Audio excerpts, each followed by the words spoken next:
ওয়াস্তা হয়, কিছু নিতেই অন্তরের মধ্যে।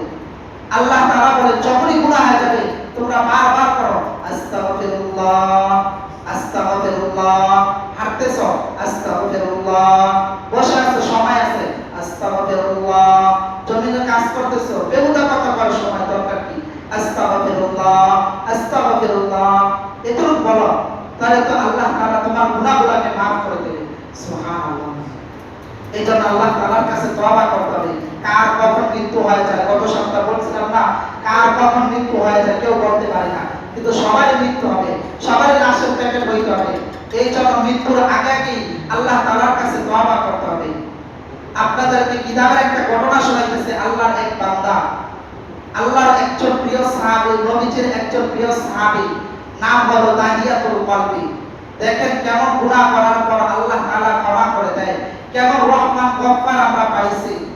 তো আল্লাহর নবী বিশ্বনবী সাল্লাল্লাহু আলাইহি ওয়াসাল্লামের প্রিয় সাহাবী দাহিয়াতুল কলবি রাদিয়াল্লাহু তাআলা।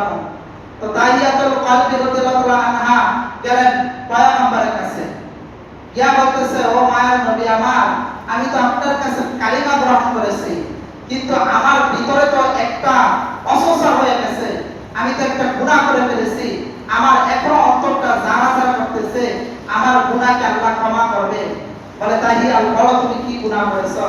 বলে মায়ের নবী, যদি আমি বলি তাহলে আপনি চোখের পানি ফেলায় শেষ করতে পারবেন না, বলে তুমি বলে দেখো কি গুনাহ করেছো। তো দাহিয়াতুল কলবি রাদিয়াল্লাহু তাআলা বলতেছে, ও মায়ার নবী আমার, আপনি আসার আগে একটা যুগ ছিল, মানুষ তার নিজের কন্যা সন্তানকে জীবন্ত দাফন দিত, তারা উলঙ্গ অবস্থায় সেজদা দিত, তারা নামাজ পড়তো না, তারা ইবাদত করতো না। তো ওই সময় আমি আমার স্ত্রী গর্ভবতী হয়েছে, আমি কিছুক্ষণ সময়ের জন্য ব্যবসার মধ্যে রওনা হয়ে গেছি, তো আমার স্ত্রীকে আমি বাপের বাড়িতে পাঠিয়ে দিয়েছি। তা আমি শুনছি কিছুদিন পর আমার একটা সন্তান হয়েছে, কিন্তু মেয়ে হয়েছে না ছেলে হয়েছে আমার স্ত্রী আমাকে জানায় নাই। যখন আমি ব্যবসা থেকে আসছি, আসার পর আবার কিছুদিন পরে আমি আরেক জায়গায় সিরিয়ায় ব্যবসার জন্য চলে গেছি। যখন আবার কিছুদিন পর ব্যবসা থেকে আসলাম, আসার পর দেখি স্ত্রী আমার বাসার মধ্যে আসবে, কিন্তু আমার ঘরের মধ্যে একটা কন্যা মেয়ে দেখা যায়, ফুটফুটে সুন্দর, গোলাপের মতো সুন্দর, এত সুন্দর চেহারা, আমার চেহারার সাথে চেহারা মিল খায়, আমার রক্তের সাথে তার রক্ত মিল খায়, আমার শরীরের সাথে তার চেহারা শরীর মিল খায়, আমার হাঁটার সাথে তার হাঁটা মিল খায়। তো আমি স্ত্রীকে জিজ্ঞাসা করলাম, এই সন্তান কার? স্ত্রী ভয়ে আমার কাছে বলতে চায় না, বলে অমুকের ঘরের সন্তান। তো কিছুদিন পর যখন চলে গেল, এই সন্তান মেয়ে আর আমি, আমার প্রতি দুজনে একটা মিল মহব্বত হয়ে গেছে। এবার স্ত্রী সত্য কথা বলে দিল যে এই সন্তানটা তোমার। স্ত্রী জানে যদি এখন বলি বাবা মায়া হয়ে গেছে, আর মেয়েটাকে মনে জীবন্ত দাফন দিবে না। এবার স্ত্রী এই কথা বলার পর ওই বাবার অন্তরের মধ্যে একটা ওয়াসওয়াসা হয়ে গেছে যে আমার মেয়েটাকে আমার জীবন্ত দাফন দিতে হবে, তাহলে মক্কার সবাই আমাকে বলবে যে আমার ঘরে কন্যা সন্তান, কিন্তু আমি কন্যা সন্তানকে দাফন দেই নাই। তো আল্লাহর বান্দা দাহিয়াতুল কলবি তার স্ত্রীর কাছে গেলেন, গিয়া বলতেছে, স্ত্রী আমার এই সন্তানটাকে সাজায় দাও, দাদার বাড়িতে বেড়াইতে নিয়ে যাব। তো মা কি করলেন, চিরুনি দিয়ে মাথা আশ্রয় দিলেন, তেল দিয়ে দিলেন। তো দাহিয়াতুল কলবি মেয়েটাকে নিয়ে দাদার বাড়ির দিকে রওনা। এবার যাওয়ার পর রাস্তায় যখন মেন রাস্তায় গেলেন, ওই রাস্তা থেকে ব্যাক হয়ে পাহাড়ের দিকে চলে যাইতেছে। এবার দাহিয়াতুল কলবি তার কন্যা সন্তান ওই গোলাপ ফুলের মতো সুন্দর মেয়েটা বলতেছে, বাবা তুমি না দাদার বাড়িতে বেড়াইতে নিয়ে যাইবা, তুমি কি পাহাড়ের দিকে ছুটতেছ? তো আলকামারুদি ওই আল্লাহর নবীর প্রিয় সাহাবী দাহিয়াতুল কলবি কোনো জবাব দেয় না। যখন পাহাড়ের দিকে যাইতেছে, কিছুক্ষণ পর যাওয়ার সময় এবার মেয়ে আবার জিজ্ঞাসা করতেছে, দাহিয়াতুল কলবি কোনো উত্তর দেয় না। কিছুক্ষণ পরে দাহিয়াতুল কলবি ওই ব্যাগ থেকে কি করলেন, কোদালটা বের করলেন। কোদালটা বের করার পর মাটিটা করতেছে, আর মেয়ে জিজ্ঞাসা করতেছে, বাবা তুমি মাটি কার জন্য করতে করো? দাহিয়াতুল কলবি রাদিয়াল্লাহু তাআলা ডেকে বলে, ও সন্তান আমার, আমি তো এই মাটি খতম করতেছি, আমার কিছু এখানে কাজ আছে। এবার মেয়েটা দেখে বাবা মাটি গর্ত করতে করতে দাড়ির মধ্যে মাটিগুলো বেঁচে আছে। মেয়ে কি করলেন, ওই দাড়ি থেকে থেকে বালুটু সরাই দিলেন। তারপর সত্য কথা বলে না, কিছুক্ষণ পরে যখন মাটি খোঁড়া শেষ, শরীর থেকে কাপ পড়তেছে, মেয়ে ওই কাপগুলো নিজের জামা দিয়ে পরিষ্কার করে দিলেন। তারপর তাহিয়াতুল কলবি, তার ভিতরে একটু মন সস্তা হয় না যে আমার মেয়েকে আমি কিভাবে দাফন দিব।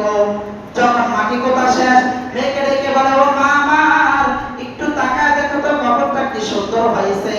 মেয়ে যখন তাকাইলো, ওই গোলাপ ফুলের সুন্দর মেয়েটাকে এই গর্তের মতো ধাক্কা দিয়া ফেলিয়া দিল। এবার ধাক্কা দেওয়ার সাথে সাথে মেয়ে ডেকে বলতেছে, বাবা আমার আর বুঝার বাকি নাই, আমি বুঝে ফেলছি। আমার মায়ের কাছে শুনছি এই জমানায় যদি কোনো মেয়ে হয় তাহলে তার বাবা নিজের জীবন্ত দাফন দেয়।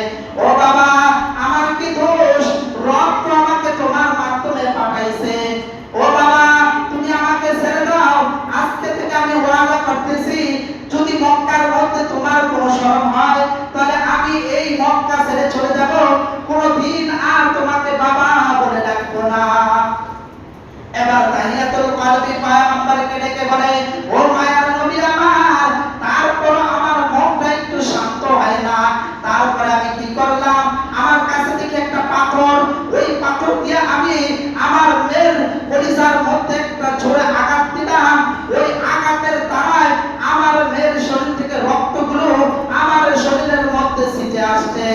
ও মায়ার নবী আমার, তখন আমার মেয়ে বারবার বাবা বাবা বলে কান্না করতেছে। আমি তারপর আমার মেয়েকে আমি সাথ দিই নাই, আমার মেয়েকে আমি দাফন টাফন সব শেষ করে দিলাম, কবর দিয়ে চলে আসছি।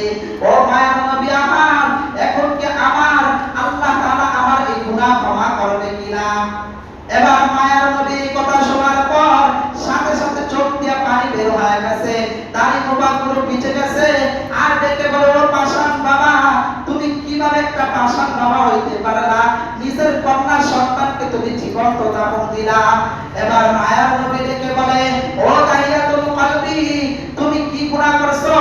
এই গুনাহ করছো, আমার আল্লাহ তাআলা অবশ্যই maaf করবে। ওয়া ইয়াগফির লাকুম যুনুবাকুম ওয়াল্লাহু গফুরুর রহিম।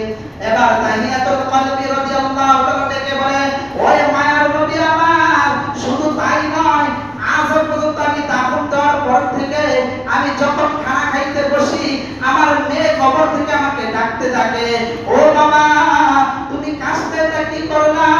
আমি তো তোমার মেয়ে, তুমি আমাকে কেন জীবন্ত দাফন দিলা? ও মায়ার নবী আমার, আমি খানা খেতে বসতে আমার মেয়ের কথা মনে হয়।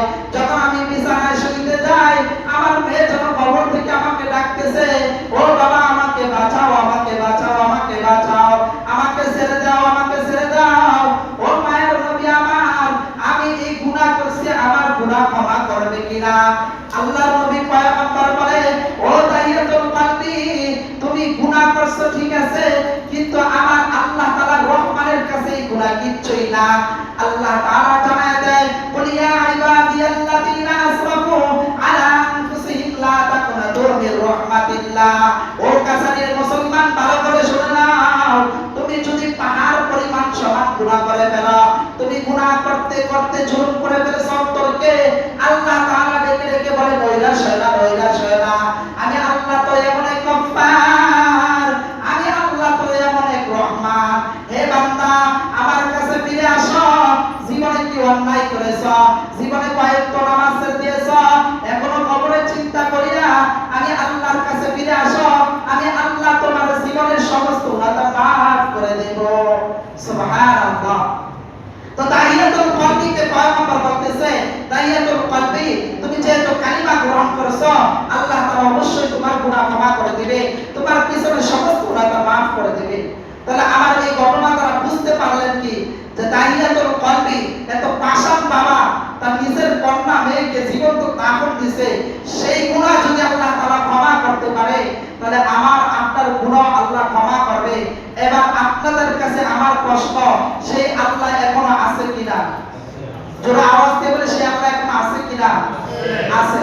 তাহলে সেই আল্লাহ থাকলে আমাদের গুনাহ মাফ করবে। আমাদের চাইতে হবে, আমরা চাইতে জানি না। আল্লাহ তাআলা প্রতিদিন গভীর রাতে প্রথম আসমানে এসে ডাকতে থাকে। 3 নাম্বার পারা আয়াতুল কুরসির মধ্যে আল্লাহ তাআলা জানায় দেয়, লা তাখুযু সিনাতু ওয়ালা নাওম, আমি আল্লাহ তাআলার ঘুম নাই, কিচ্ছু নাই, তোমরাই আমার সব। যখন তোমরা আল্লাহ বলিয়া ডাক দাও, আমি আল্লাহর কাছে এত মায়া লাগে, এত মায়া লাগে। বলে কেমন মায়া জানো? বলে একটা মোরকা যখন তার বাচ্চাকে হারায় ফেলে, অনেকদিন পর পাওয়ার পর বুকে জড়ায় নেয়। মা তার সন্তানকে অনেকদিন হারায় ফেলছে, আবার পাওয়ার পর শরীরের মধ্যে কি পায়খানায় আছে না গোবরে আছে, মা চিন্তা করে না, মা জড়ায় ধরে। আল্লাহ বলে তার চাইতে 99 ভাগ মায়া আমি আল্লাহ তাআলার বেশি। সুবহানাল্লাহ। তাহলে সেই আল্লাহকে আমরা ডাকতে পারি না, আল্লাহর কাছে তওবা করতে পারি না। আরে ভাই মাগরিবের 10 মিনিট আগে এসে আল্লাহর কাছে কান্নাকাটি করেন না, আল্লাহ জীবনে তো গুনাহ কম করি নাই, নাফরমানি কম করি নাই।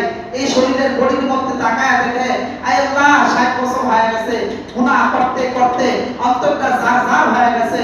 এই জন্য নামাজ পড়ি, নামাজে স্বাদ পাই না, জিকির করে জিকিরে মজা লাগে না। আল্লাহ তোমাকে ডাকে, তোমার ডাকের মধ্যে স্বাদ পাই না। কেন স্বাদ পাইবে?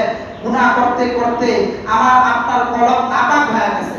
এমন গুনাহ আমরা করতেছি, এমন নাফরমানি করতেছি, কিন্তু গুনাহ যে কি জিনিস এটাই আমরা বুঝি না। নামাজ ছাড়লে গুনাহ না, জায়েজ না সওয়াব, এটাই আমরা অনেকে বুঝি না। এই জন্য মুহতারাম হাজিরিন, আমাদেরকে আল্লাহ তাআলার কাছে তওবা করতে হবে। এমন বহু কিতাবের মধ্যে ঘটনা আসবে যে আল্লাহর বান্দা আগের জমানা এমন অন্যায় করেছে, নাফরমানি করেছে, 100 খুন করেছে, অত্যাচার করেছে, নির্যাতিত করেছে, সমাজের মানুষ কেউ থাকতে পারে নাই। আল্লাহ তাআলার কাছে তওবা করছে, কান্নাকাটি করছে,